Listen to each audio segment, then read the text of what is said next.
Hello friends, स्वागत है अपने आपके यूट्यूब चैनल में फार्मेसी जिम। आज मैं आप लोग को बताऊंगा एनाटॉमी ऑफ हार्ट। सबसे पहले देखते हैं सुपीरियर वेना केवा और इन्फीरियर वेना केवा।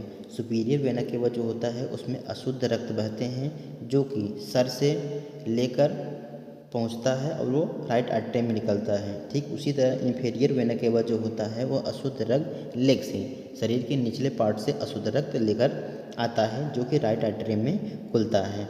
इसमें पल्मोनरी वेन, पल्मोनरी आर्टरी और वाल्व के बारे में अभी हम डिस्कस करेंगे। पल्मोनरी जो होता है वो कनेक्ट करता है हार्ट से लंग्स में। ऐसा ब्लड वेसल्स जो कि कनेक्ट होता है हार्ट से लंग्स के बीच में उसे हम पल्मोनरी कहते हैं। अब पल्मोनरी वेन जो होता है उसमें शुद्ध रक्त बहता है जो कि लंग से और हार्ट के बीच में कनेक्टेड रहता है। पल्मोनरी आर्टरी जो होती है वो कनेक्टेड जो होती है वो हार्ट से लंग्स तक कनेक्ट होती है, जिसमें डीऑक्सीजनेटेड ब्लड रहता है, अशुद्ध रक्त इसमें बहता है। और हार्ट जो होते हैं, हार्ट के वाल जो होते हैं उसमें टोटल 4 वाल्व होते हैं। ट्राइकस्पिड वाल्व, बाइकस्पिड वाल्व को मिट्रल वाल्व भी कहते हैं, एरोटिक वाल्व, पल्मोनरी वाल्व। और इसमें जो टोटल जो चैम्बर होते हैं वो 4 चैम्बर होते हैं। Right atrium, right ventricle, left atrium, left ventricle होते हैं। अब सबसे पहले हम देखते हैं राइट आर्टरियम। राइट आर्टरियम यहाँ पर देख रहे होंगे।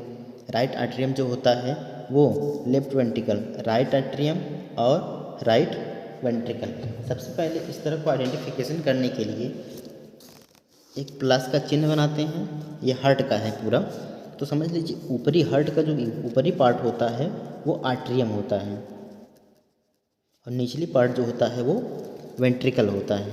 और इस क्रॉस के इस साइड जो होता है वो राइट साइड होता है और ये लेफ्ट साइड होता है। अब राइट ऊपर है, राइट आर्टरियम हुआ, इधर राइट लेफ्ट आर्टरियम हुआ। ठीक उसी तरह ये राइट साइड है तो राइट वेंट्रिकल हुआ और इस साइड लेफ्ट है, लेफ्ट वेंट्रिकल हुआ। इस तरह से हम आइडेंटिफाई करते हैं।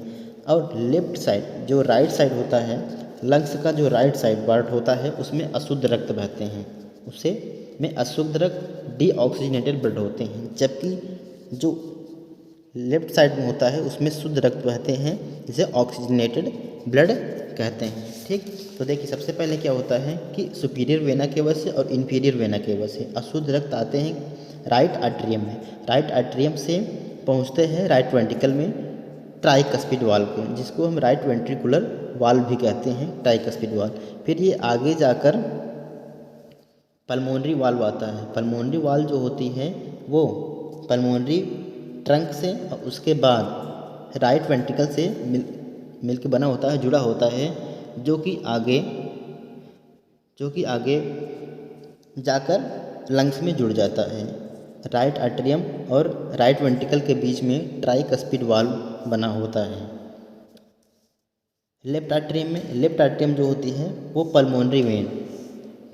पल्मोनरी वेन से आता है हार्ट से, फिर उसके बाद लेफ्ट आर्टरियम आता है। लेफ्ट आर्टरियम से डायरेक्ट पहुंचता है वो लेफ्ट वेंट्रिकल से। लेफ्ट वेंट्रिकल से जैसे ही पंप करता है वो आगे निकलता है अरोटिक वाल्व। अरोटिक वाल्व से निकलने के बाद अरोटा आर्क आगे जाकर पूरे ब्लड में सर्कुलेशन हो जाता है। और यहाँ पर थोरेसिक आर्ट है। थोरेसिक आर्ट का जो मतलब होता है वो पूरे बॉडी में सर्कुलेशन का मतलब होता है निचले पार्ट में, और ये ऊपरी पार्ट में, हेड के ऊपरी पार्ट में सर्कुलेशन करता है। ये पूरा चैम्बर होता है। यहीं से प्लस चिन्ह करेंगे, यहाँ से आइडेंटिफाई हो जाएगा। अगर आपको वीडियो अच्छा लगा हो तो आप सब्सक्राइब, लाइक ज़रूर करें।